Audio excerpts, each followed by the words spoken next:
A good day, everyone. Thank you for tuning in from around the world, despite the multiple time zones that we have today. I'm Santa, the Project Officer for Partnerships and Events at the Global Schools Program, will be your moderator for today. We are gathered here virtually to have a global dialogue for sustainable development with the objective of motivating teachers and students, especially in education, for sustainable development. This event is hosted by Mission 4.7, a global consortium that brings together leaders from government, academia, civil society, and businesses to accelerate the implementation of transformative education around the world. Mission 4.7 is led by partner organizations that include the Center for Sustainable Development at Columbia University, the Global Schools Program, and the SDG Academy at the UN SDSN, the Ban Ki-moon Center for Global Citizens, UNESCO, and Mission 4.7 Malaysia at Sunway University in Kuala Lumpur, Malaysia. So I hope fellow participants here are excited to hear from our panels. Please keep your microphones off, and you can have your questions in the chat. In addition to that, this event is conducted in conjunction during the Helsinki Education Week, a week-long celebration for learning. We started on 30th of October and ends today, 3rd of November. The event week is organized in collaboration with 100. There have been different workshops where educators can physically learn and explore, plus taking the lead to inspire a larger education community. With that notion, we are here today to network, learn, and get inspired from one another. Let's dive in the first part of session. The first part of session would be on showcasing the work of our own Mission 4.7 Secretariat's initiatives from around the world. We have three amazing people here today. As we hear from the experts, participants can post your questions along the way, and we can have the experts to answer them from you as well. So first up, we have Mrs. Karen Chan. Karen is the Director of Education Studies at the UN Sustainable Development Solutions Network Asia, headquarters at Sunway University, Malaysia. She is spearheading efforts under the Mission 4.7 initiative to transform K-12 education in the Asia-Pacific region by making sustainable development a key feature of national curriculums. Karen was previously the Director of Strategy and Operations at the Jeffrey Sachs Center on Sustainable Development. She holds a Master's in Sustainable Development Management and International Masters in Asian Studies and a Bachelor of Science in Finance and Accounting. Over to you, Karen. Thank you so much, Santa. And hello, everybody. Good morning, good afternoon, and good evening to wherever you are. I'm here based in Malaysia, and my name is Karen. I'm with the Sustainable Development Solutions Network's Kuala Lumpur office, which is the headquarters for its Asia operations. Please allow me to share my screen so that I can tell you about some of the work that we're doing out of KL office.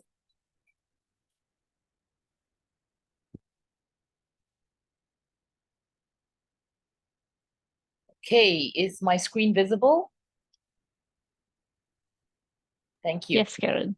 So let me get right into it and talk about what has led to our current initiative on teacher capacity building, starting with Malaysia as a pilot and hopefully to scale up to other parts of the region and the Asia Pacific as well. So just very quickly, what Mission 4.7 is all about. Santa already gave a brief introduction of it and spoke about who the partners are in this global consortium. So I just want to delve right into its objectives, which there are three main ones. And the first is to create, curate, and disseminate resources for teaching and learning to enable sustainable development. And the second is to develop innovative pedagogical strategies that can be incorporated into education systems around the world. And when we talk about pedagogical innovations, this is really where the use of technology also comes in. And the third is to really identify best practices and opportunities that are happening around the world and share this widely so that they can be adapted and replicated in other parts of the world. So when the Asia office of SDSN was started just over a year ago, Mission 4.7 was one of the big things on our agenda. And because we are based at Sunway University in Malaysia, we decided to take Malaysia as a pilot site and to do a study.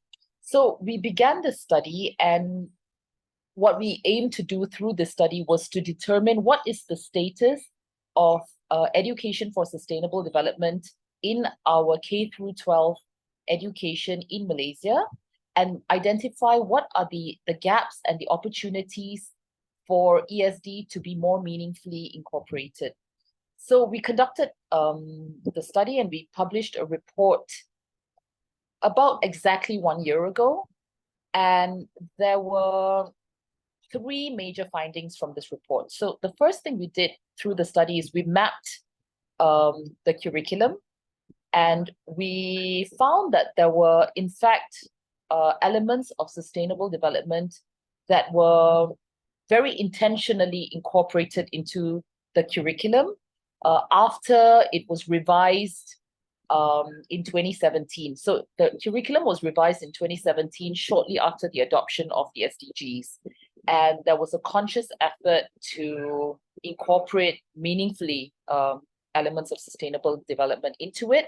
But we found that it was very much concentrated in the science subjects. That was one. And the second thing that was interesting was that there was still a lot of opportunity for interdisciplinary learning that was not yet being tapped.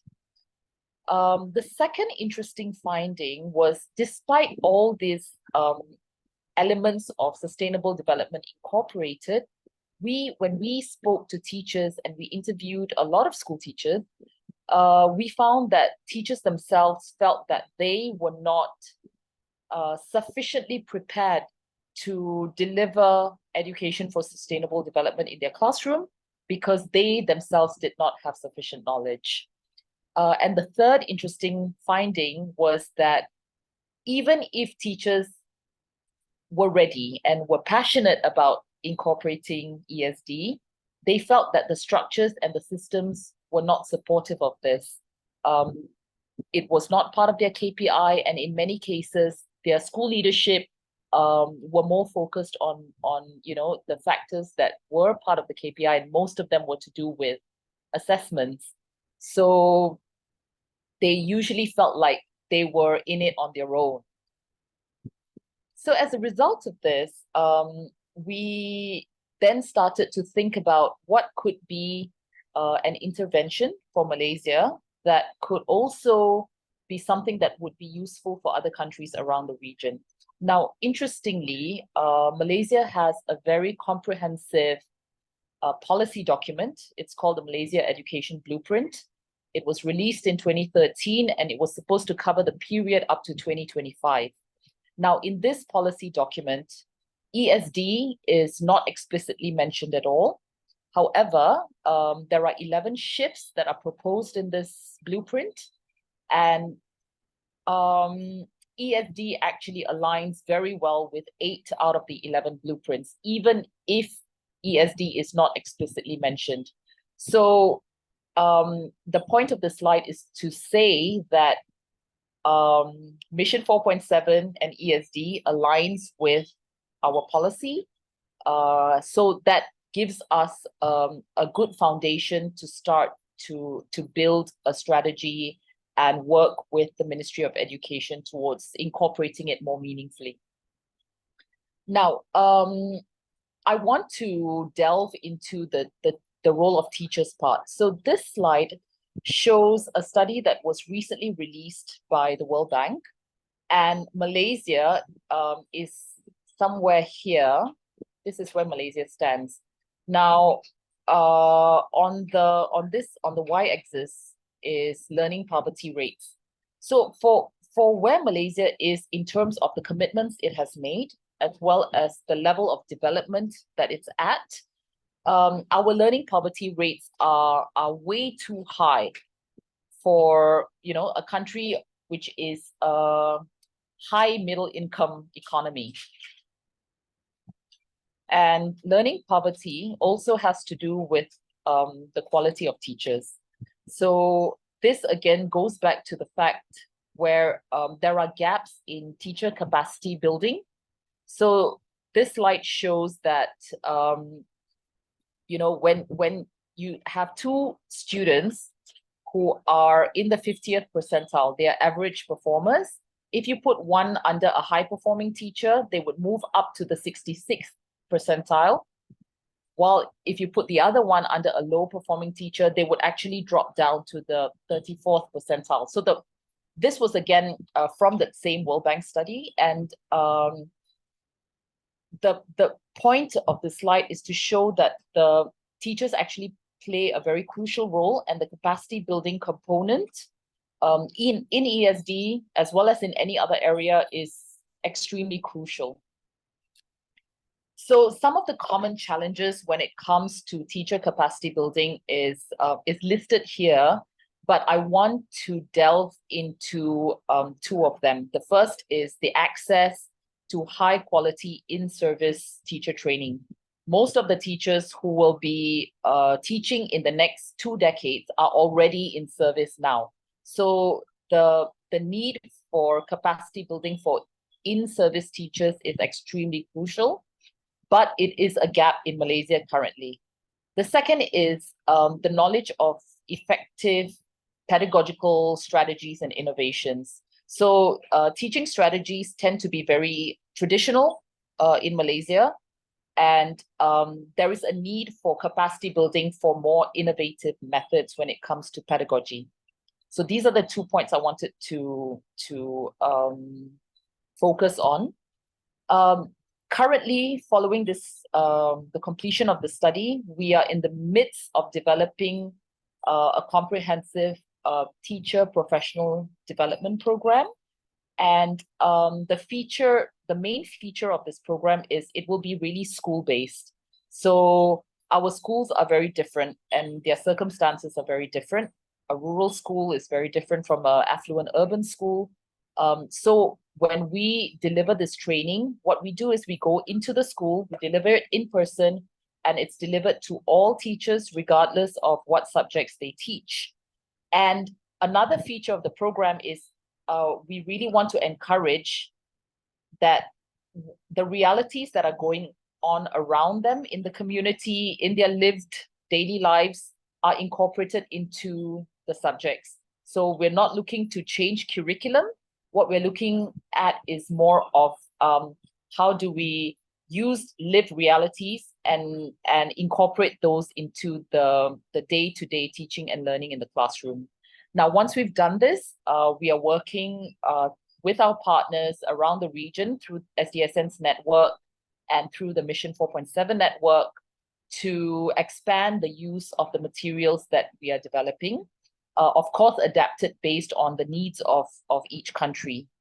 And then we are working closely with the Ministry of Education to see how ESD can be more meaningfully incorporated into national planning and implementation. I know I'm kind of running out of time. So just very quickly, it's a 5-module program. And these are the 5 modules that are being carefully developed. We have an expert team, and I'm going to stop there, but we'll be happy to answer questions later on. Thank you so much. Thank you so much, Karen. I'm looking forward to be part of the program since I'm in Malaysia as well. All right, we'll keep the Q&A after the 3-second trends done. We'll take one question. I know there's already 2 questions in the chat. Next up, we have Mr. Philip from the Ban Ki-moon Center. Philip is a program officer at the Ban Ki-moon Center for the Global Citizens based in Vienna, Austria, where they have been contributing their expertise full-time since June 2023.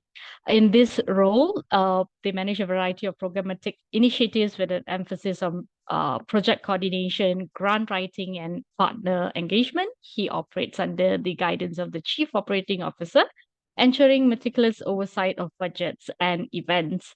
He's also actively involved in research and communications, drafting program proposals and collaborating with consultants to drive successful project outcomes. With a strong foundation in nonprofit work and government interaction, he possesses essential skills in communication, monitoring, and evaluation and project management. Before this current position, he served as an executive assistant to the co-chair, former African Austrian President Dr. Heinz Fischer, and as an organizational associate from June 2022 to June 2023. During this period, he was part of the Mission 4.7 Secretariat until now, focusing on global citizen education, and were responsible for the organization and coordinations of various projects and programs. Over to you, Mr. Philip.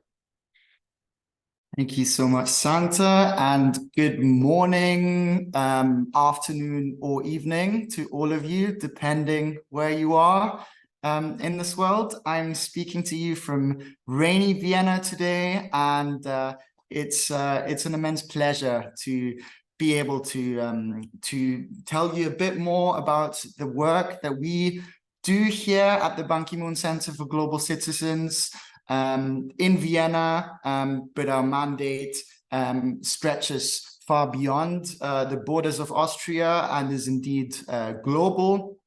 I'll also provide a brief overview of our understanding, conceptual definition of global citizenship education, and then I'll provide a practical example by drawing on one of our current programs, which is still running, and I'm happy to see that some of our cohort members are in fact present in today's meeting as well. So the Ban Ki-moon Center was established in 2018 by the former Secretary General of the United Nations, Ban Ki-moon, and his close friend and collaborator, Dr. Heinz Fischer, who previously served as the 11th Federal President of the Republic of Austria. After both of them retired from their official mandates, they came together and thought about how they could continue working on what they fundamentally and truly believed in and what they thought was essential to do good in this world and contribute to making this world a better place. And this was primarily work aligning with Agenda 2030, so work aligning with the 17 Sustainable Development Goals, as well as the Paris Climate Agreement, which were both signed under the chairmanship of Secretary General Ban Ki-moon in 2015. Since then, we've been running a number of programs, initiatives, and projects on a global scale with a particular focus on sub-Saharan Africa. We have a focus on, for instance, agricultural adaptation, but also transformative education. So we're also, as was previously mentioned, an active member, secretariat member of the Mission 4.7 Secretariat. We have a number of events, and we'll be traveling to COP in a few weeks' time, just to give you a brief overview. Now, the portfolio that I'm working on is that of global citizenship education. And now there might be sometimes we're presented with this question of, now what really is global citizenship education and how does it differ to education for sustainable development? And we really take the approach that we regard the two concepts as two sides of the same coin, in that there are both educational approaches that address global challenges, but with slightly different focus areas. Now, our understanding of global citizenship education is that it aims to foster a sense of global responsibility and interconnectedness among learners.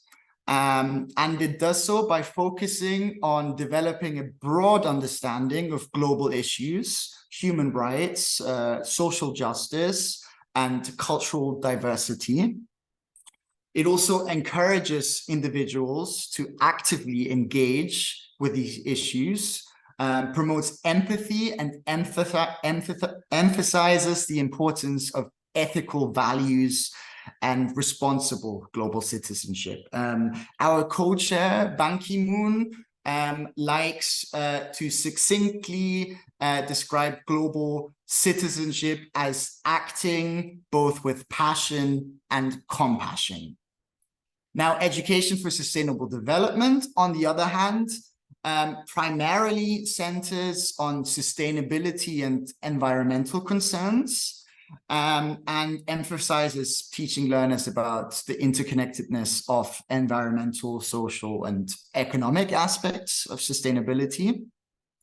But in summary, both of these approaches promote a global awareness and responsible citizenship that is an idea of citizenship that transcends national frontiers and realizes that problems and challenges that confront us all cannot be solved with a narrow nation-state-centered approach. And some current examples include the COVID-19 pandemic, as well as climate change, which have to be solved in a collaborative, multidimensional, and indeed international approach.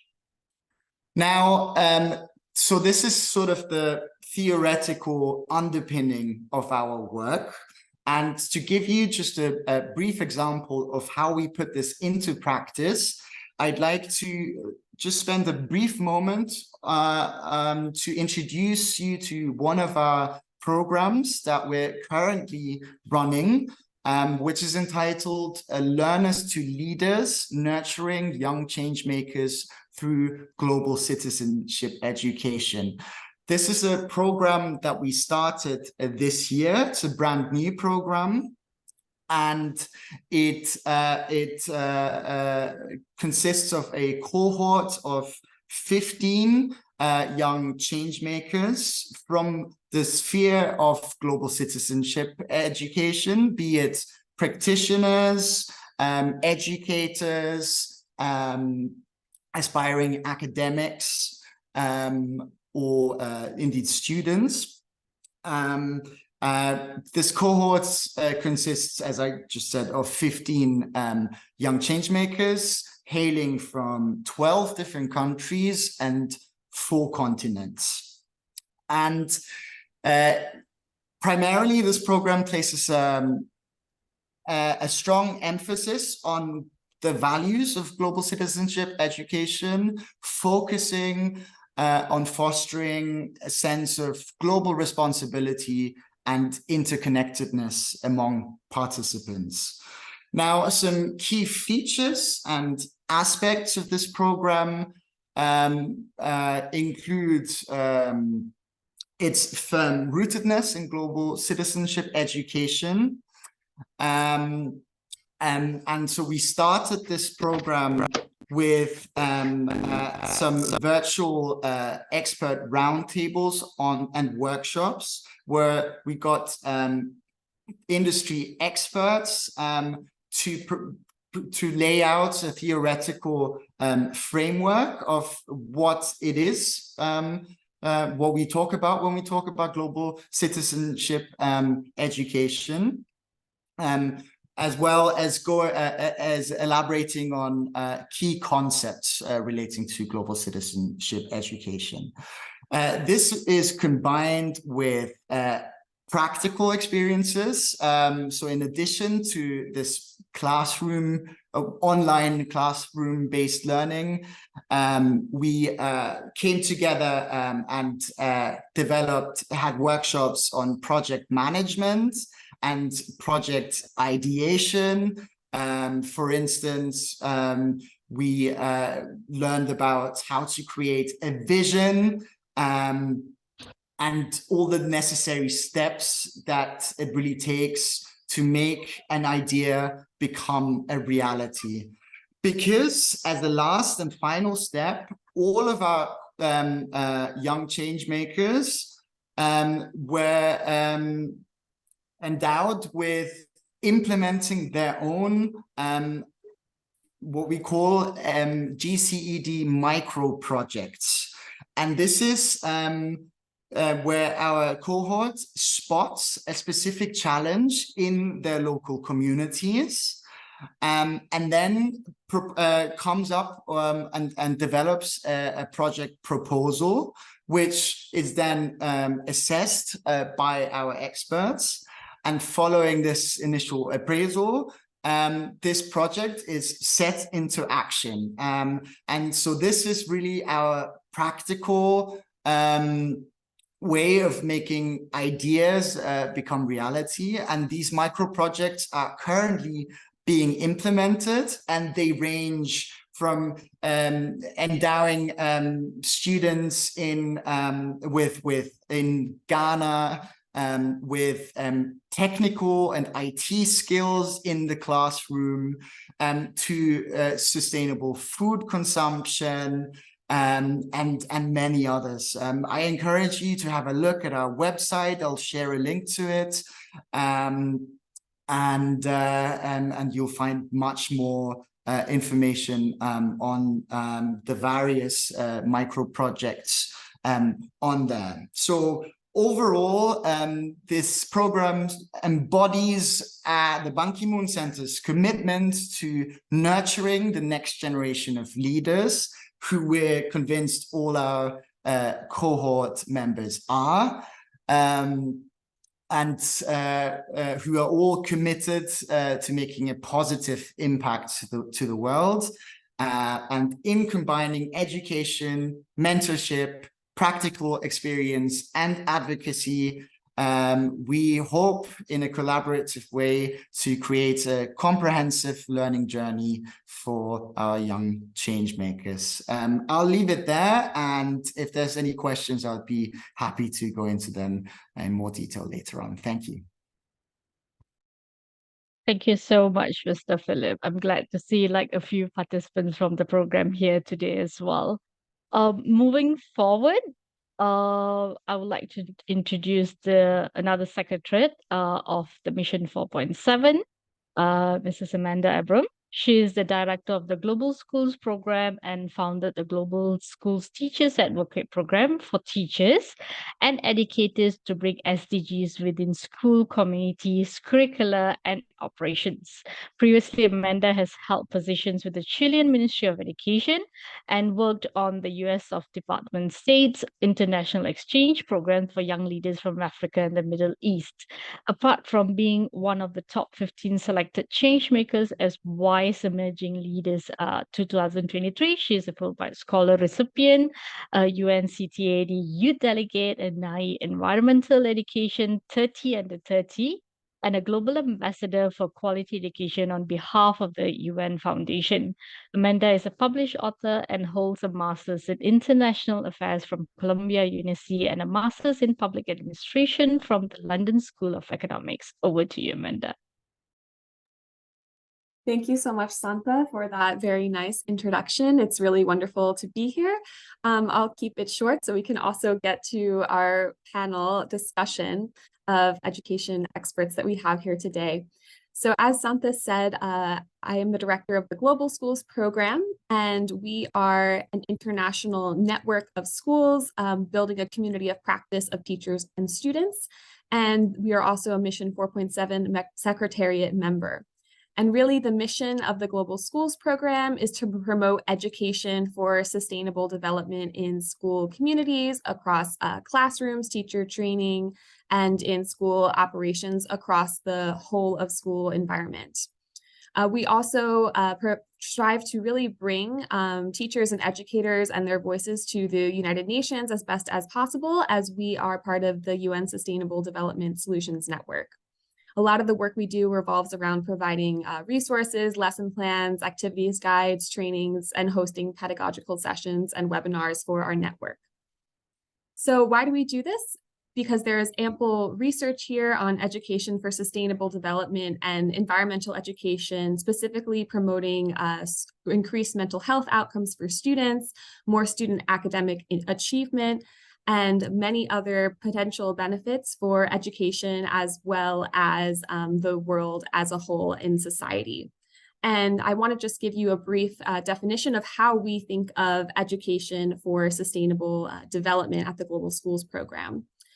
So we really believe that education for sustainable development needs to be holistic across environmental, social, and economic domains. We're thinking about bringing these themes not only to the classroom, but across the whole of school.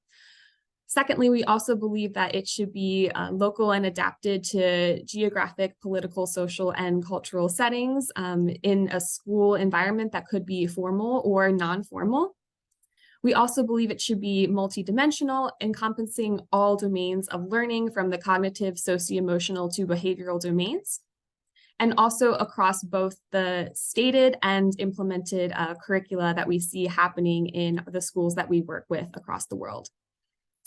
We also follow UNESCO's whole of school approach, thinking not only about lesson plans and activities, but how the school compound might be, what assemblies might be happening in the school, thinking about school planning, as well as teacher and staff development. So everything that really makes up a school environment can be a part of what is contributing to what students are learning about education for sustainable development.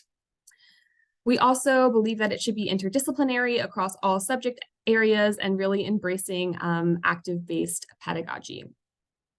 So today I want to use the opportunity to share a resource with you, which I'll put in the chat, of a toolkit that we recently launched, and I will focus in just on this specific program that we did as we are looking for feedback on this toolkit. And this is a wonderful group and environment of so many experts here. And we would love to get your feedback and input on this toolkit that we launched in June.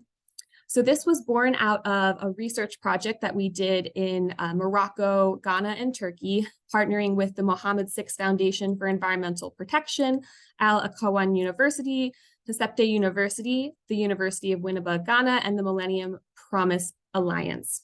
What we did is we gathered these 5 organizations together, 3 research teams, and approximately 80 stakeholders that worked together for 18 months to assess both their curriculum frameworks, textbooks, and education policy documents for education for sustainable development themes, both explicitly and implicitly. After we did this, we looked at the degree and quality of ESD and the way it was presented across different types of curriculum beyond the stated or intended curriculum.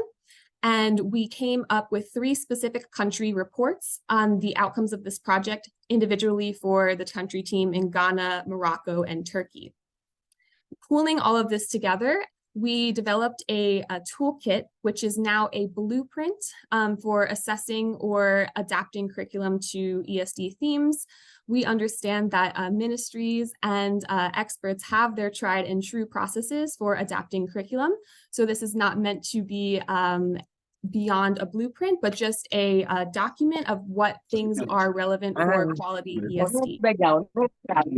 And the purpose of this toolkit is really to support practitioners, policymakers, and researchers in creating or adapting curriculum on sustainable development, as well as thinking about how to integrate this into national priorities.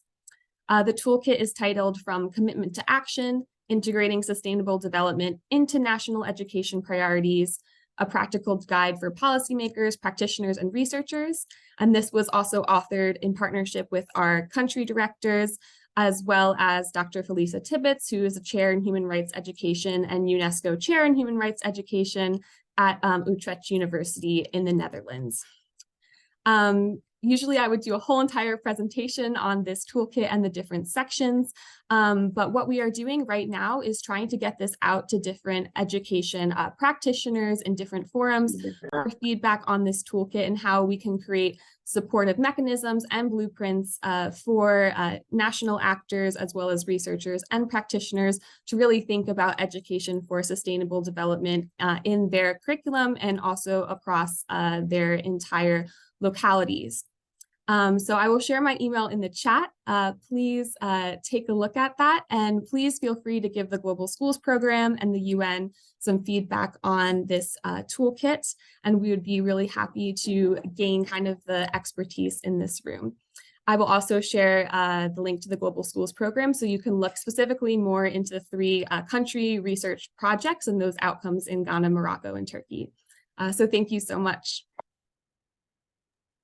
Thank you, Amanda. As we just mentioned earlier, like this is a dialogue. This is a conversation among all of us. So feel free to all of you to share your thoughts in the discussion in the chat. I already see so many discussions going on. And to 3 of you, I have a very interesting question put up by Dora in the chat. So any of you can answer this question. In your opinion, in the case of transforming education, which truly requires systems change, do we accept that the current educational systems are set up to produce good employees to serve in the current economic or political systems and not to challenge it, which would be essential to move towards creating thriving on Earth? So we are not only focusing having SDG topics in the curriculum, it won't be enough. So what is your opinion in, transforming education, which requires a holistic systems change of the education system? Karen, Amanda, or Philip can take that. Yeah, Karen. Yeah, I'd like to attempt it. So I think that looking at education systems as purely an avenue to produce future employees is not sufficient. And the whole foundational philosophy of ESD and Mission 4.7 is really to create generations of problem solvers. And ESD stands for Education for Sustainable Development, not education in sustainable development. So it's education to enable sustainable development and a sustainable future. As my colleagues had also said, covering all dimensions of sustainable development, not just environmental, but also social, economic, governance, global citizenship, as Philip talked about. So how do we really create people who are change makers for the future? And this requires really rethinking education and transforming it structurally as well.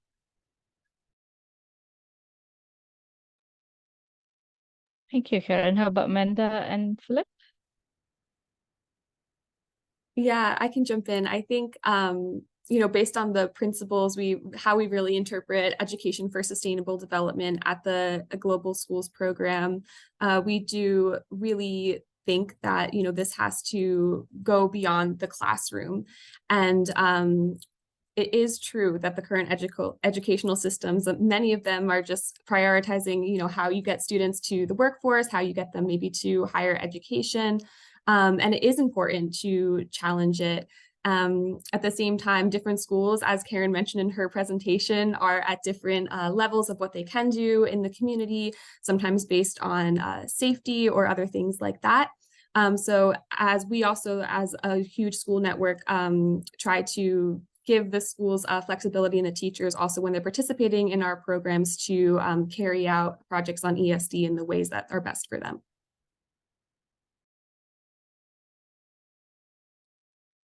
Thank you, Amanda.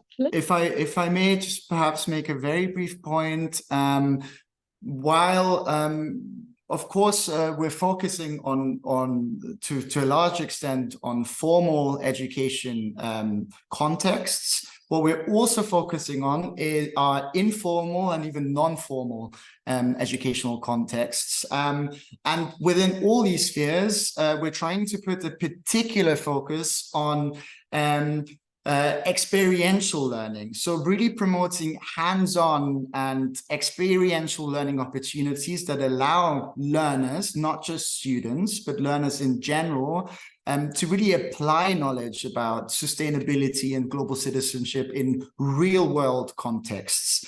And this could include service learning projects, field trips, and any type of community engagement.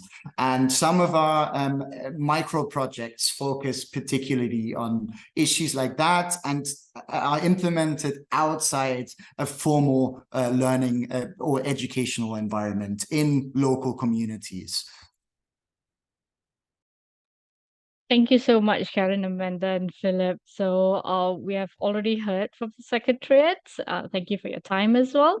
Now we will move on to amazing teachers here, as we heard about from the initiatives from different organizations under the Mission 4.7. I would like to turn the panelists to our amazing teachers from the ground. These teachers have worked tremendously hard and tirelessly to teach and create awareness among their students about education for sustainable development, which is super crucial aspect. Before I forget, thank you, Dora, for the question earlier. I would love to, to have a conversation with you, continued discussion about the question earlier as well. Following up to the next session, I would like to introduce the 4 amazing teachers first.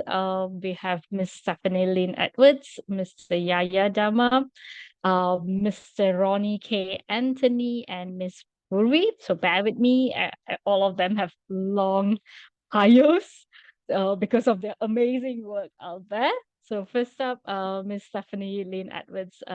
Miss Stephanie is the International Bachelorette Middle Years Program Coordinator of Torre Vedra International College in Malaga, Spain. She aims as an educator is to foster a sense of community and responsibility among students while developing conceptual understanding and lifelong learning skills through actions in the classroom. She is a Global Schools Advocate alumni, Ban Ki-moon Center Learners to Leaders Program participant, and an independent Erickson and Learning concept-based curriculum instruction trainer.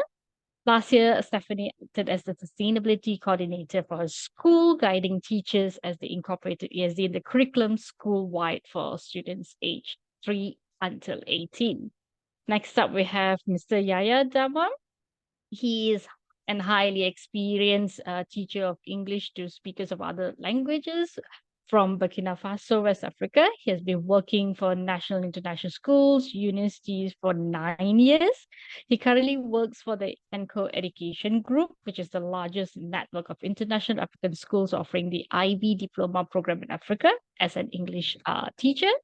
Scholarship Program Associate and Coordinator in the middle year classes. He is pursuing a Master's of Research Degree Studies in the field of education. We will listen to his research more later. The theme of his research is Impact of Teachers' Professional Development on the Performance of High School Students in Burkina Faso. He has recently created his training and consulting center called Grow Up Consult, a center specialized in the professional development of educators as well as language training for diverse audience. At the community level, he's passionate about education and co-founded 2018 Talk for Education, a non-profit organization promoting quality education in Burkina Faso. He is also an alumnus and ambassador of several intergovernmental organizations and foundations like the African Union International Center for Girls and Women's Education, Global Schools Mentor, Obama Africa Leader 2018, Bill and Melinda Gates Foundation Goalkeeper 2020. With a solid leadership background, he dedicates his free time to equipping Burkina's young leaders with leadership and language skills. For him, every child deserves a quality education. He's convinced that one cannot solve all the world's problems, but we can solve one. We all can solve one. All right, third up, we have Mr. Ronnie K. Anthony. He is currently an IB science teacher at Mingdao High School in Taiwan. Ronnie has established himself as a robust advocate for sustainable and environmental education, both inside and outside the educational setting. His role spans across the Taiwan coordinator, Teach SDG's global ambassador, and the notable global school program mentor and advocate. For over 14 years, Mr. Anthony has been integrally involved with organic group farming alongside students, fostering experiential learning from the environment.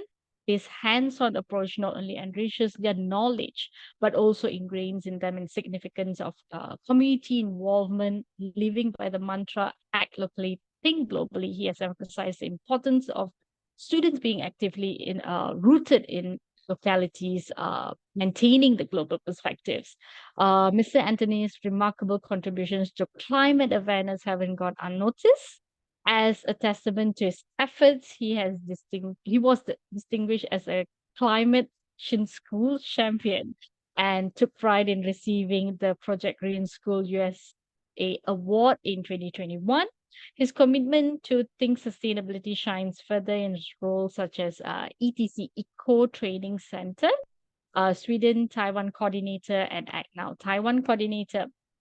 As a cornerstone of his environmental advocacy is the foundation, which called NEST, Nature Education Society of Taiwan. This initiative underpins his vision for an environmental education for the future generation in Taiwan, and he allows students to participate like events like Rio 20 conferences, and is moving forward with those initiatives with ripple effects. Lastly, we have Ms. Purvi. She's an educator by profession. She has a dual bachelor's in science and education and master's in education. She believes in international mindedness and providing an agency to her community of learners. She has completed transitioning to leadership programs at the Indian Institute of Management in Kolkata. She is passionate about sustainability and is an advocate mentor global schools program too. Um, she's also a mentor fellow with STEM at Innovators and a scientist ambassador for India in STEM. She's an avid reader who loves participating in ideating solutions. She volunteered as an UNV United Nations volunteer. She's also as a delegate for the Best Diplomat Conference in Dubai, June 2023. And she has won an amazing award as well recently. So congratulations, Ms. Purvi. All right, that was a tremendous bio from all four of you. And thank you so much to all four of you, for spending your Fridays with us. So I'm super glad to be speaking to a group of educators here. So I will go with the flow with Stephanie, Yaya, Ronnie, and Purvi for the first round. So for the first round, we are going to talk about sustainable education, education for sustainable development, global citizenship in your work around these themes. So my first question would be to Stephanie. Recently, you have been selected as one of the top 15 change makers to be part of the first cohort of the Learners to Leaders program around GSAT. With your involvement in the Ban Ki-moon Center L2L program and as an independent Erickson and learning concept-based curriculum and instructor trainer, do you believe that modern education is successfully instilling a sense of global responsibility, sustainability, and community in students? And why do you think so, if yes?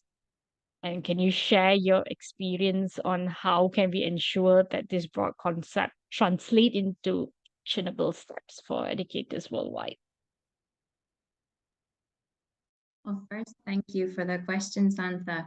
I think we're definitely making progress at the state policy level. So you'll see around the world, many countries are now issuing policies and updating their national standards, asking schools to incorporate values-based learning and competency-based learning. But then once we're going down to the school level, it depends. entirely on the school and the group of educators there. Because many of our educators, as I believe Karen had mentioned before, they don't feel properly trained as this curriculum change is happening at the state level. And so it depends on how we are best supporting our teachers within the school systems that we have.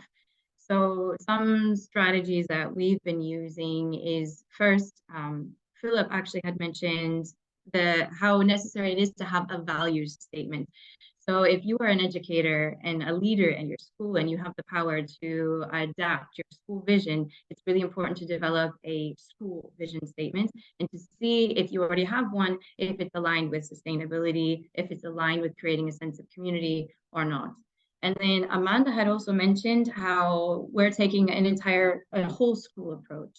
So it's not enough to just look at how you're incorporating these things in your lessons, but actually, how are you as a school? Because at the end of the day, you're trying to promote a sense of community and group responsibility among your students. And that doesn't work as well if you're looking at a class level. So when you create interactions between students, between different classes or different age levels, you're creating a greater sense of community and you're teaching a collective responsibility in your school. And the next step further would be to create collaborations within your local community. So as Karen had mentioned, when teachers don't feel like they are experts in their field, an easy step that a school could make is by inviting experts in. So oftentimes your local university or local NGOs are more than happy to come to schools for free without asking for any payment in order to speak with students. And it creates an exchange of ideas. Another thing that we highly recommend is curriculum mapping. So in order to understand how well you as a school are preparing students for the 21st century and sustainability and fostering a sense of community is to see what's there. So one method you could do is the traffic light method, where you have your list of values once you have created your vision statements, and you look at your curriculum, you look at your extracurricular activities, and you say, okay, what can I find that is already here? That's a green. What can I find that I could maybe slightly adapt? And that would be a yellow. And then what is missing? And then working out how to find the thing that's missing. And finally, it's so important to find opportunities for collaboration. So if a teacher feels like they have the entire responsibility in order to adapt the curriculum and adapt their classes in order to prepare these students, you're not going to have as much success. But when you create an environment of collaboration and you make the time to allow teachers to meet with each other to problem solve, you create more opportunities for interdisciplinary learning, you create motivation, and it creates a sense of community amongst the teachers, which help them create a sense of community with the school. I hope that helped answer your question. Sorry, I just muted myself again. All right, thank you, Stephanie. It is interesting that you actually came out with the term curriculum mapping using traffic lights, because we have like using traffic lights in the classroom to check understanding among the students. Yeah, very true. If we are not expert enough in teaching this kind of topics, it is all right to ask help outside. That's why we have the community of experts outside as well. Moving forward from Stephanie, I would like to ask Yaya. Uh, I know you're a co-founder of Talk for Education and an ambassador for numerous esteemed organizations such as the African Union International Center for Girls and Women's Education and the Bill and Melinda Gates Foundation. You emphasize the importance of quality education for every child, as well as the importance of leadership and language skills. So, how does your work seeks to solve these challenges, and how does education for sustainable development fit in? So thank you so much, Sansa, for the quality introduction you had for me and my co-speakers. And before answering the question, I would like to thank the Global Schools Program for inviting me to join this talk. So always a pleasure for me to be here and talk about education and how we can use education to change the world. So for sure, I'm engaged in my country basically to promote quality education throughout Talk for Education that I co-founded in 2018 with some friends with regard to certain challenges that we have in our country. So the main objective, as I said, is to promote, to contribute to promoting quality education in Burkina Faso.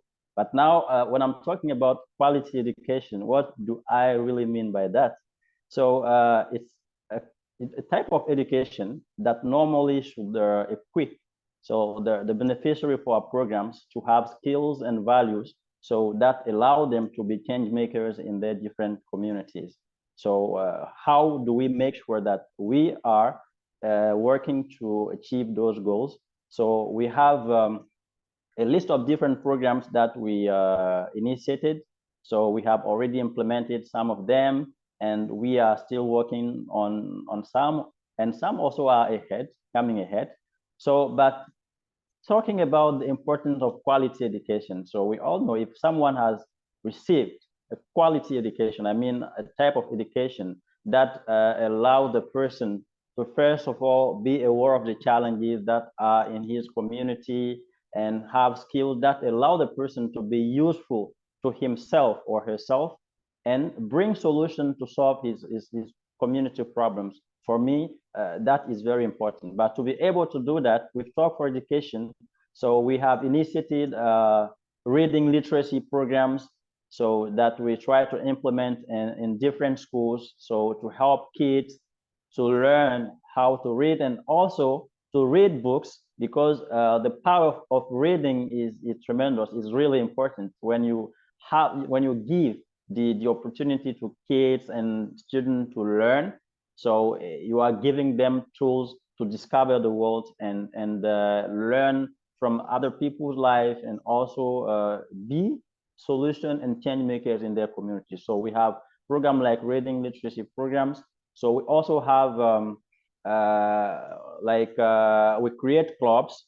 For example, you talk about the language skills. So we are in a context in Africa, mainly West Africa, because my country is a Francophone African country, where we have many young leaders who have skills, but unfortunately, most of them, they don't have certain language skills, like the English language skill, for example, which is today a language that allows many people to have certain type of opportunities at the international level. But unfortunately, in our context, you have many young leaders, they can't speak English. They can't access some types of programs, which, for example, myself, I've been able to have many programs with the international organization you have listed, thanks to my leadership background, but also thanks to the English language, you know. So because of that, I decided with Talk for Education to help the young leaders of my country throughout English clubs and different sensitization programs. So where they can build their capacities, have learn the English language, and that will help them to open doors to certain types of programs and access certain type of opportunity throughout the world. And we also organize, as I said, leadership programs to sensitize the youth, because when we are talking about education for sustainability, so if the young people, because we always used to say young people are the future of the world, but if those future leaders of the world are not aware of the challenges that their communities have, so it will be difficult for them to contribute to solve these problems.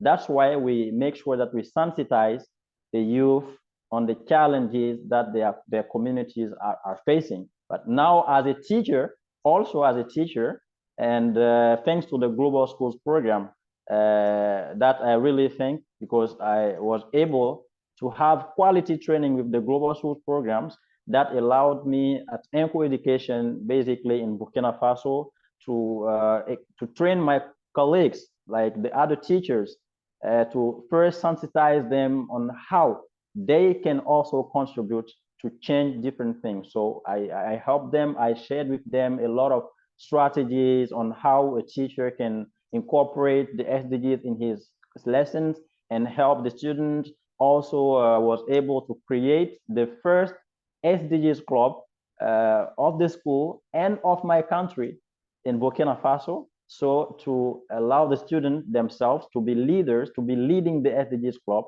and bring solution to the school community, and also with other neighboring schools where I went and I train their teachers and their staff and everyone about the SDGs and how they can use their strength to bring changes in their communities. Thank you so much, Yaya. I love the word community here, like what Stephanie also mentioned, working together with the community to create actionable solutions, and Yaya's work, helping students to learn needed future skills. I would like to move towards Ronnie for this conversation in efforts under his foundation called NEST. So NEST serves as a beacon for fostering an environmentally aware future generation in Taiwan. Mr. Anthony, can you share some of the most significant challenges and successes you have encountered with NEST, and how has this initiative influenced the broader educational leadership in Taiwan, especially in terms of students' agency and empowerment? Okay, first of all, thanks to Global School Program and the Helsinki Education Week and all the educators who spend their valuable time. So for the NEST, it is a collective initiative from the students, parents, and community. Because it started a kind of 13 years ago, because my students were doing a project called My Land, My Culture, My Tree, because they were trying to tag Google Map, and they're using the trees in their neighborhood from the schools. And it started to spread, and we started to become from 10 trees to 100 trees and become 1,000 trees into the whole city. So we need a platform so that we can share what we are doing in Taiwan to other part of the world. So that's where the NEST started. So he started to share the platform. So we want the students around the world to join this program so they can understand their culture and community and the tree in their neighborhood. And then we expanded that one into using the leaf identification in our school campus. And those students actually ended up in a Rio conference too. So they were the youngest kid, 8th graders, be part of the Rio 20, So that was the start of the NEST. Actually, it's a collective effort. And we just give a platform where the students can participate, and also they can understand the project going around the world, because there are a lot of organizations out there. It's here and there. And the students sometimes get confused about which project I need to join, which is the organization I need. So we try to collectively put in one platform and also try to translate into Chinese sometimes. So they have this opportunity to interact with the international community, and also they can share what they do in locally. So they have this kind of sense of ownership that this is a platform, we can do it. And it started in kind of hiccups way, because it started in up and then it slows down. The challenge was that making Taiwanese students who is oriented to test taking students or exam oriented, trying to get into project. So initially there was a hiccup, but then when they see their peer students are doing the project, they're involving, they're communicating, and we started to make celebration, and we have more teachers and students started to join. And also students started to come up with their own volunteer programs there. They say, let's do the beach cleaning up, and we will all go there. And let's do the tree planting, and let's do this project. So it became a collective one where the students can join. And it was a really good, happy moment. And the problem sometimes we finish, when these students graduate, they go to US, and then we need to start the next round. So it have a cycles of up and down, but it's a happy moment. You need to go through it. You need to create these youngsters, and it's a challenge that you need to finish. And I always say to my students, it's an organic things you need to interact. And most interesting thing is the community involvement. Like in my neighborhood, all the communities are involved in it. They are more curious to say, what are we going to do next summer? What are we going to do next winter? Do you have this biking next winter? Are you planning for it? So they will ask because they want their kids, their grandparents, that want their kindergarten kids to join. So they are curious. So that builds a responsibility and to create more activities. So it's a sense of ownership, among everyone. It's not just mine, it's everyone's. And recently, like 4 or 5 years ago, they registered officially as a nest, and they need to spend a lot of money in being NGO. And I told them, it's your, not mine. I just started a name, and it's all your. You are the one need to keep it on. I just be a guide. We need to build it as a teamwork. And they're having a good in ups and downs, but at the end of the day, it's a great and it's expanding. And also now more schools are joining through the Nest, and they're interacting with the community around the world. They're participating in even the Global School program. They're participating teachers. And they just yesterday we have a climate action project where there's students were participating. They're promoting their work. So it's a success story, and there are times ups and downs as an educator. You need to believe in end of the road. There's always something good to do it. So interact, listen to your students, and yeah, be organic. That's it. Thank you so much, Mr. Anthony. Like, I love the idea, like how something started from small, just an idea, and then it could scale up, to something so meaningful, and you are guiding the students with, full of passion, and they are taking the lead with their community. And you did mention that, there are ups and downs in any projects you do around ESD, and, you have to divide your time with passion and commitment. So this brings up my conversation to Purvi. So Purvi is an educator. She's not only been recognized as one of India's 100 women achievers, but also has volunteered with UNV to develop an advocacy proposal for peace in schools in Cameroon. So I know you're a passionate educator out there, for we have seen your work, amazing work. And before I forget, Mr. Anthony, you can share Nest site in the chat as well, so that other teachers can share. So going back to Puri, how do you balance your passion for global sustainable education with localized efforts? How can other educators? I know I did see one question there: how do you balance your passion and your work? How can other educators take on this type of work and balance local and global approaches? First of all, thank you so much, Global Schools Program, for inviting me and giving me this platform to share my insights. So I was initially a banker, and I've transitioned into becoming a wonderful educator, because I believe that heart of the pedagogy are the learners. And as in how you communicate and have built that connection, you have that kind of future generation absolutely ready to take action. So I would like to quote of Professor Jeffrey Sachs that, let the future say of our generation that we spent 40 mighty currents of hope and that work together to heal the world. So I believe that your passion and how you are going to take the future, it is in all your hands. So becoming passionate about and taking education for sustainability, absolutely was my goal. That was my personal goal. And it so happened Global Schools program came into picture, and I was like, let me try this. I got selected. And it's been 3 years that I've been involved into it and doing my passion project and encouraging my learners to take action. So I am in IB pedagogy, where we also focus into different actions, that is social justice, social entrepreneurship, advocacy, participation. So mapping of this curriculum of SDGs with the unit of inquiry and making the community of learners actionable of what they are doing was my passion, and it continues to be.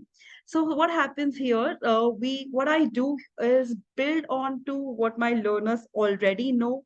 They take actions, and they are available in the community of other people. So what happens here, action is absolutely important, and from the context of understand the interconnectedness. That means understand what you can do in your local community and build a connection globally. So if my local community, if I'm able to take action, and then globally I can take more action. So understanding the interplay is crucial for effective planning. I was so fortunate that my school signed up for Global Schools Pledge. Now we hosted a entire seminar of education for sustainability for entire school. And then I also have two advocates from my school. So it becomes like a chain. You can map up from pre-primary to primary, middle school, and then it is going to be like a consistent action which is unstoppable. So this not only helps to define the goals, but also to map those goals. And along with that, collaboration. Collaboration is like having interconnection with the like-minded people across and getting to learn, like being in this session, you're getting to learn from everybody.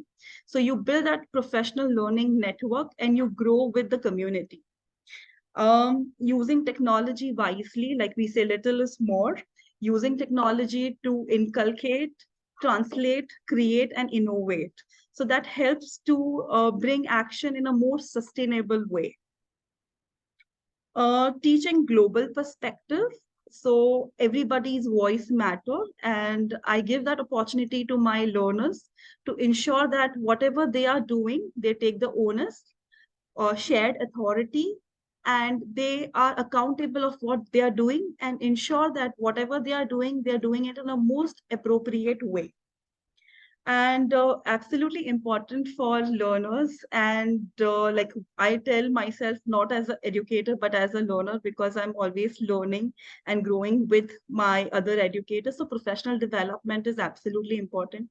You grow, whatever you're learning from the society, the community, the education, you implement that in your classroom. So that helps not only to see the data, but also make sustainable changes in your classroom.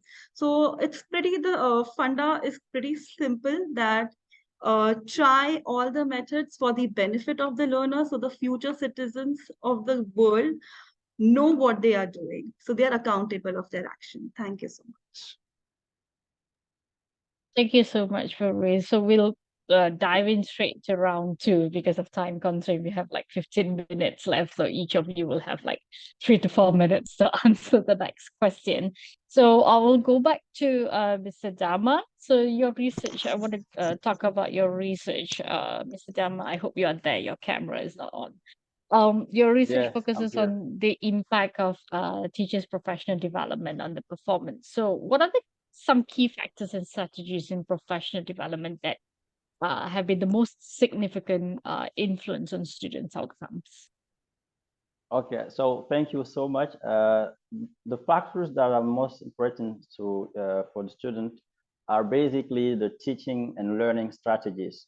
So when it comes to education, so I used to sometimes say, like, I am an English teacher, so I can speak English.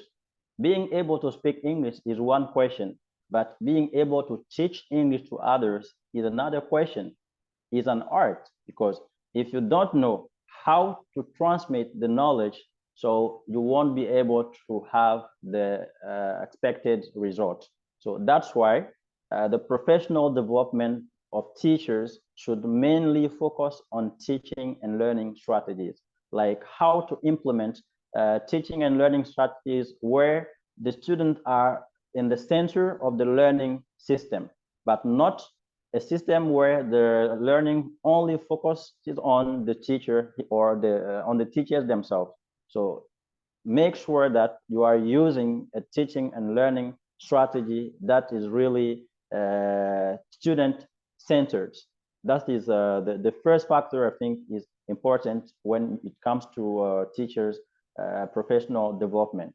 So, but after the trainings on those different aspects, so the students themselves should also be taken into account, because with an educational system where the student only memorize things but not analyzing them, not making like experiential activities, making sure that they are having real life context learnings. So I'm not quite sure that the student will be well equipped. So the students themselves should be taken into account in the learning process. They should know how they learn, what they learn, and where they really want to go with what they are learning. And that is something which really lack in many systems nowadays. And thanks to some of the training that I also received from my school, because I do believe in the power of professional development, because I went through some types of professional development training, which really helped me to better understand my work and better practice it. So that's why I was really inspired, and thanks to all these things, and also even the global schools program, the training we receive on how to teach, the lesson plannings and all those stuff that we have with the global schools, so help us to really educate our students correctly. And thanks to all these elements, I was really inspired, and I told myself, so if you are lucky, because I'm in an international school where I have access to certain types of opportunities, but in the local system, so many schools don't have certain types of opportunities in the community. Then I decided to create Grow Up Consult, which is a training and a consulting center where we try to give training to teachers. So how to teach, how to plan a lesson, how to manage a class. So collaboration among teachers, how the teachers can collaborate to have a result, and also how the teaching staff and the administrative staff of the school can collaborate to have a powerful learning management system in the school, and help their students to learn and have skills that can allow them to be change makers, as I already said. So to equip them with the 21st century, as we used to say, so to be change makers, critical thinkers, and solution providers, and so on. So these are basically what we can do. And I just want to lay an emphasis on something. So as one of the scholars used to say, I think it's John Cotton Dana who said, so who dares to teach must never cease to learn. So for me, as a teacher, you are a student for life. So you have to continue learning how to practice what you are doing, and then you will be confident in your work, and you will have amazing results. So, well, this is what I can say. Teaching and learning Thank you strategies so to much, focus on it. Deva. Thank Yeah, you so you're much. welcome. I'll remember that professional development is important. I'll quickly Yeah. go to Stephanie. So, how do you approach the challenge of integrating sustainability principles into various age groups of curriculum?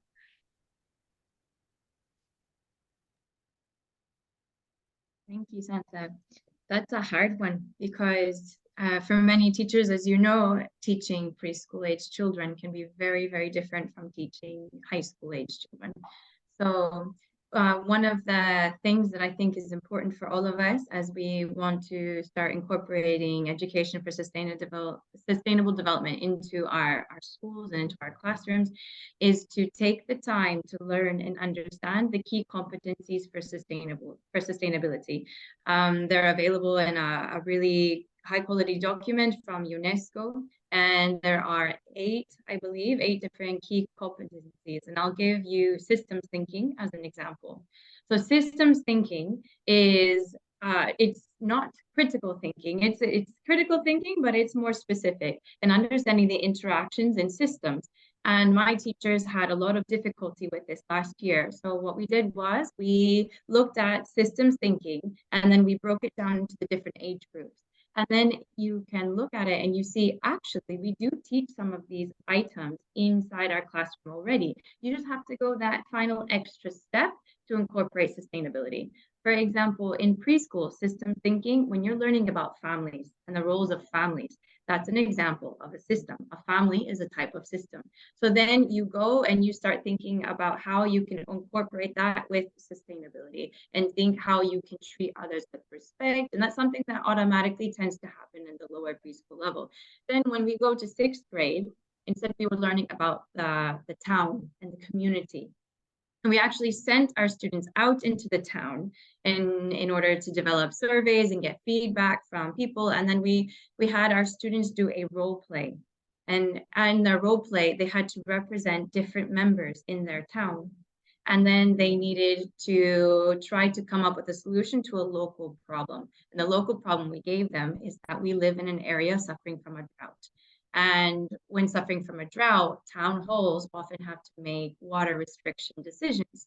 And so they were given this problem, they investigated the problem, and then they were given the role of representing a different member of the community in order to come up with their own water restriction proposals. And when you're doing something like this, it's really, really important to not forget metacognition. So as Yaya had talked about, like, it's really important that you understand why we're learning what we're learning.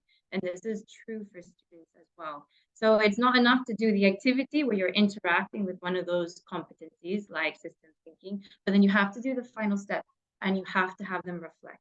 And it can be as simple as using visual thinking strategies like before I thought and now I think, or like 1, 2, 3 bridge. There are so many visual thinking strategies out there and available on Project Zero with Harvard, and anywhere you look, you'll be able to find different ideas. But it's super important that you take that final step and you work on the metacognition to have students understand and reflect on why and make that connection, especially when it's a local issue. You add in that how can you use this globally? What is the global significance of this local issue? So that's incredibly important. And then finally, Thank one you. last point. Yeah, sure. Sorry. One last point is it's incredibly important that you work towards having your students working on the higher end of Bloom's taxonomy, and you have them evaluating and creating every step of the way, because until they're evaluating and creating, they're not interacting with the content and the competencies that you want them to develop. So Thank you Santa. so much, Stephanie. I'm so sorry I had to cut you off. Like, we have like limited time here for Ronnie and Purvin. So I'll quickly jump to Ronnie. How can educators around the world adopt similar practices to emphasize the importance of community involvement and environmental responsibility in their curriculum? I'm kind of really expert in involving kids with the gardening and organic gardening, involving kids with the outside. So it started like 13 years ago. I used to doing AP Bio, and I thought of bored like kids to sit there all the time in a classroom. So I used to take the kids outside for a walk at least once in a week. We'll take them walk and near their schools. So excellently ended up communicating with the farmer, and we asked him, can we have some land? And we started gardening there. And from there on, I started to feel that there is a trust deficit between educators and students. So as an educator, we need to build that trust to make the students and to make them ownership. When they started to feel the ownership and they knew that action matters, the students started to interact. And I have a wonderful students, like one of the students, an AP Bio, her name is Rita. Usually she's very shy and geeky person, but she usually tell me, hurry up. And I was like, why she asked me to hurry up? Because she wanted to go to the farm. So then uncle, their farm will give her tea. Otherwise, he will go to farming work. So she will make me to hurry up. Later, I figure out she just liked that moment where she can talk to that farmer and then, open herself. And that's the way students start to communicate, and they start to have an ownership, and they start to know that they're learning something and that makes sense to them. And sometimes people will ask me, Ronnie, do you need a big organic garden to have rental? And no, 3 or 4 years ago, I was teaching a primary school PYP kids, and I was like in the middle of the city. We don't have any land, so I use the pallet. The one you use, a recycled pallet to put the top of the roof, and I started to grow. It started from a dandelion. So anywhere around the world, you can start a dandelion, and then kids can sit there. You can write poems about it. You can draw pictures about it. You can play with it. And the kids start to feel that's a space for joy and relaxation. They take it as a very proud thing. And sometimes I get a message from grade 1 kids that I don't teach them anymore. They will send a message through their parents and say, Teacher Roni, can I come to your farm on Saturday? And I'm like, oh God, I need to go there early now. So they started to have a ownership, and they knew it that matters to them. And then they started to feel a sense of being. when the neighborhood people, they started to call their names, hi Ricky or something, they know me. Before, they don't have the sense of being in the society. So sometimes I used to tell the educators to, try to figure out what the students want, not you want.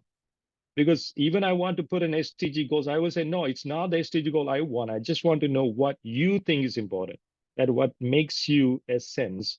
And more than the test score, try to involve local issues. Then something happened in Florida or something happens to somewhere else. So I try to make the students in Taiwan to know what's happening in Taiwan. That's the time like, but I didn't know it. So this is a kind of wonderful that you can come around, let the kids to have that ownership and also cope up with the failure. I used to tell the error is human, forgiveness is divine. And then one kid say error is human, editing is divine. I'm like, I love it. There are kids who will create you one and they will come up with you. And I used to call even my students as a Laosu in Chinese as a teacher. And they will say, why are you calling me teacher? I said, because I have something to learn from you.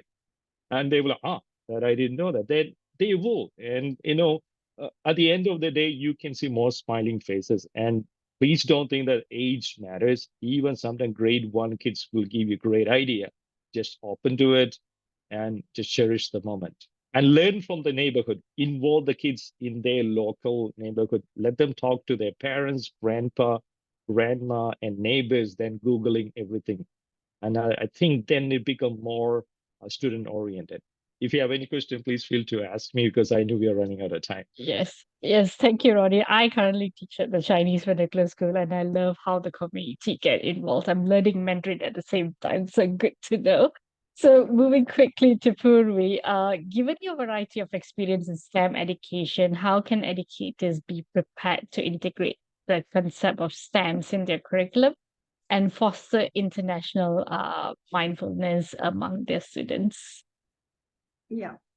So the idea of cultivating empathy and international co-design, I also think that successful sustainable development in terms of international context can be done by making our learners problem solvers. So when we give them opportunity and ownership, we can help them design. So when I normally kind of have my learners co-teach, experience that international mindedness and kind of be a co-teacher and learn from the teacher and conduct the class, that gives them that opportunity and that kind of modeling in the classroom. So when they take the ownership, it is seen that a democratic STEM pedagogy is seen because their voice matter, like how Ronnie was saying.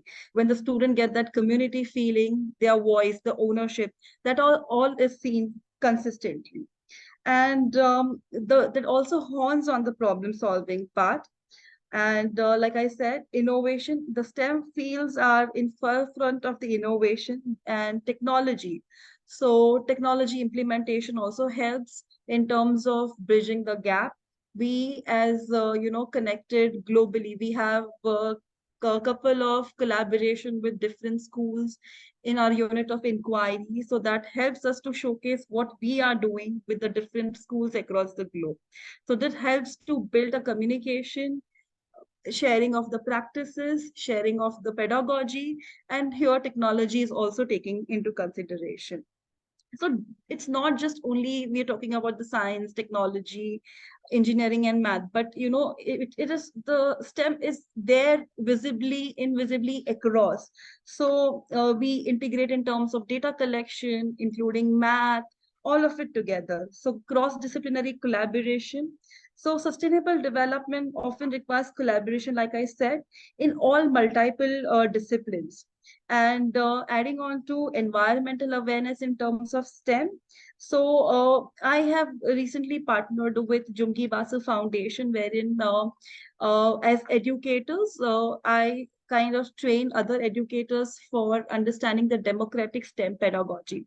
So where we focus on to compassionate leadership and understanding the innovative practices So these educators can go ahead and take that into the classroom.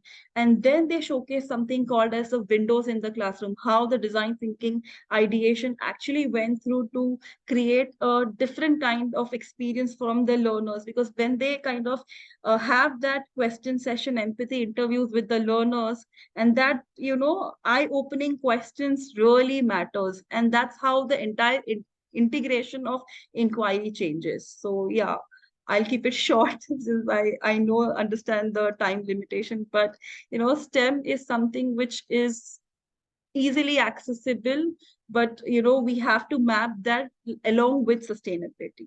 So yeah, thank you so much. Thank you so much, Purvi. So, wow, I've really learned a lot from all of you. You all are amazing out there. So, we hope all the educators here, um, you know, contributing to the discussions in the chat. And I know that we have limited time today, and all of you can be connected with all the speakers here through their LinkedIn and keep the discussions going. So we really hope that you have learned something today to take away and perhaps to try out within your classrooms, within your community, as we champion our mission in education for sustainable development. Before I end, thank you to the secretariats in Mission 4.7, Karen, Philip, Amanda, who are here today. Thank you for the organizing team of Mission 4.7 Global Schools Program, UNSDSN, for putting this together in conjunction with Helsinki Education Week. Thank you to the team who has been working behind the scenes as well to put this together. Thank you to all our advocates here, change makers. You're doing amazing work. And thank you to the audience for spending your Friday with us. And I hope all of you get connected and continue the discussion. We hope to see all of you in our next event, and do enjoy the rest of the conference and have a great day ahead. Thank you.